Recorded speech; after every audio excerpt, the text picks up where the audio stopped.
if it's true, then it is even more evidence that this is going to happen. This is going to come out probably Q2 2024, because otherwise you've got Disney, which is already struggling financially. They're trying to find every dollar they can for Hulu. Disney would be on the hook to pay back these tax credits. Mm-hmm. We're only looking at the tax credits for before the cameras rolled. There's Right. way more involved after. Disney doesn't want to be paying back massive amounts of money because they failed to put this thing into Disney Plus. Yeah, so they've got roughly $6 million of UK tax credits on this so far through September of last year. Cameras started rolling roughly a month later, from what we understand, and ran until about May, end of May, mid to end of May. So Yep. I mean, they're looking at spending another $200 million. I think even Doomcock had a video out not that long ago where he said he had heard some wild figure for Acolyte of like $312 million. Based on that, I can believe it potentially. I can't verify it. I've heard 250, so that's what I'm hearing. 250 would seem, and people, think of like that's a movie budget. Yeah, consider how much you're shooting for this. I mean, if your average episode, even on Disney Plus, is just half an hour long, and you got 8 episodes, that's 4 hours of finished product. That's Return of the King Extended Edition. That's an expensive, and that's finished. That's a finished product. That's not 4 hours of bulk footage. That's a finished, published product. So, yeah, it gets pricey, especially when you're talking about you're shooting something that is on par with what you would do a major cinematic production with.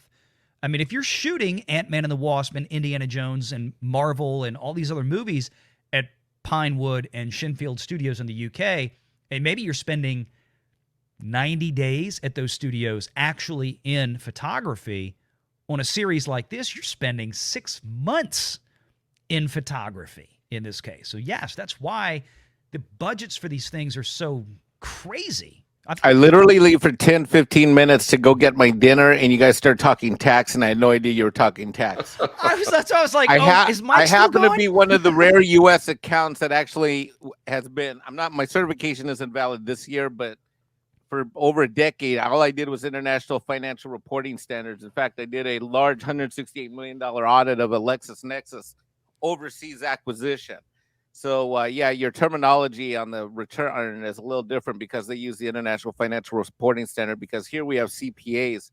Over there we have, it's a different designation. It's actually much harder. The English and the European designation for accounting is much harder than the domestic U.S. one. But let me just say 2 things. One is that there's a line in here. It says the directors consider it talks about it being a certified. There's just 2 things I want to point out. Mm-hmm. The directors consider the company's key non-financial performance to be whether the high-end television program is certified as British. As of the date of signature, the company has applied for the interim British high-end television certificate. So what that does is because there's tax credits involved, it has to be certified as a British production. They just can't spend money as a U.S. production. And so generally what happens in something like this is that some people said, well, maybe they won't release it. They'll just write it off. They have to release it in order so that they're not liable to pay back the tax credits. So at a minimum, it's going to be released. If it bombs, they might then write it down and have the legal right to write it down at that time. But if they've taken tax money overseas, and we can argue whether or not it's, whether they did honestly or not, or, whatever. Yeah, I'm not worried about that. That's fine. But that's that's another conversation. The point of the matter is that this public filing shows that they've applied for this to be a British certified production so that their tax credits can be used. So it has to get released. They need to finish it. They have to release it. And then if they do release it and it tanks, which probably will, then they can take the write down and drop it down as an and write it off as a and that will not surprise me at all, Mike. That's exactly right. They could drop this thing like they dropped Willow after 6 weeks. And so what they'll do is what happens then is that they're essentially, some would argue that in itself is fraud. It happens a lot where they'll take tax money, they'll certify it, they'll release it, and then they'll say that it has no value, and they use government public funds money in order to subsidize something that they really don't expect to be successful, but they want to finish it type of thing. And this isn't the first time. This happens in California all the time, happens overseas. But yeah, anyway, so I'm sorry. I think you guys were done with the talk. I'm sorry to chime in. No, not really. I'm glad. I was downstairs and I heard you on the wireless, and I came running up and I dropped my plate of ribs on the stairs. I should have. It's my fault. I should have given you a warning. But no, Okay. I'm glad you said that because I wasn't. That's the part I wasn't sure about. Was because Pro asked it, and I wasn't entirely sure about whether or not they would lose it if they cacked it before it made it to screen or not. I said, well, they spent the money, they paid the people, but then if the law says they have to put it out, they have to put it out. But that's why I had this page. If of this they don't report put it up. out, then let's say there's additional tax credits out there. Then if they don't put it out, which is a possibility, I mean, it is a possibility that they could not put it out. But then let's say they have pending tax credits that they haven't gotten the check from the government. Then what happens is Which that they would. this Yeah. tax credit that they've already gotten gets deducted from their future credit. And that's how they end up paying them, But even It's a then, carry forward. Yeah. it's a okay. carry forward. Yeah. All right. So that makes sense. And that's what we were covering. And I don't know which part you heard was just the pre-production expenses alone before a single camera rolled, because this is through September 24th. The cameras didn't start rolling till early November. Almost 40 million British pounds, 38 million British pounds sterling is what they spent getting to that point. And then, of course, they're going to have a lot more film tax credit than the 6 million they're showing on here. That it wasn't reportable yet as of this point. It will be this year. And the same thing with any production, like we said, Indiana Jones, Ant-Man, and all these other ones that we keep mentioning. Same thing, because these films get produced. They don't get produced within 3 months. A lot of times they'll straddle a reporting year or something like that. So you have to wait and wait and wait.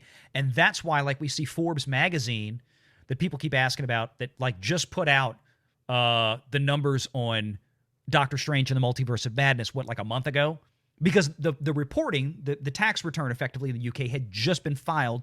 Of course, the movie was completed February, March of last year, but we had to wait all the way till now to actually get that final tally on what it cost. So that's why we see a partial here, and then next year we'll probably see the whole thing. So, but you can see here, I brought this up also, principal risk and uncertainties.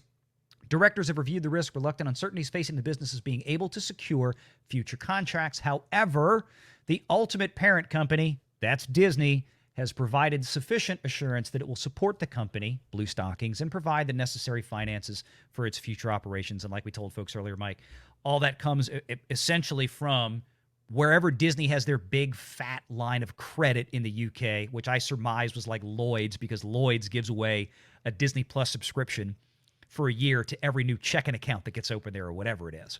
So they probably, just like Lionsgate just announced they upped their line of credit with JP Morgan Chase Bank a week or two ago. So that's how they do all that financing. We're always getting questions. So we've seen the Ahsoka trailer. Mhm. It did not go over well. It does not look good. And it has called into question, whether or not Dave Filoni has the secret sauce he needs to make Star Wars. We've got this. This looks worse, right? This is being called a safe space for black nerds. This thing is being called all sorts of virtue signaling kind of phraseologies by the people who worked on it. And it's even been said that it's not really Star Wars because there's no war happening in this series. It has an intimacy coordinator who is on set for 7 episodes. Mhm. So nothing about this looks good. That said, we saw that Lucasfilm, they timed the Ahsoka trailer to come out after Indiana Jones: The Dial of Destiny had released, probably thinking when they were scheduling the marketing that, oh, well, Indy's going to do great. It's going to drive up interest. Then we'll hit the Ahsoka trailer, blah, blah, blah. So if you want to know when this thing really gets locked in and we can put away some of this conspiratorial stuff, the moment when I think people are going to realize, oh, this really is, this is happening. We're going to be subjected to this crap. Actually, we probably won't be subjected to it because nobody will watch it, just like Secret Invasion. There's But at that. the end, yeah. It'll be on Hulu quickly. Sometime either at the beginning of Ahsoka or the end of it, because that's what Lucasfilm marketing likes to do. They like to hit it at the opening of one of their projects or the end. We'll probably get the trailer for this. Or And something. so, Isn't Skeleton Crew slated before? I think Before later Ahsoka? this year? But no, before Acolyte. You're talking about having a trailer during Ahsoka for the next shows. I am thinking that probably we will get at the end of Ahsoka, Mhm. sometime around there, maybe the week after Ahsoka ends, we'll get the trailer for the Acolyte. That's what I'm thinking. Okay. Renegade on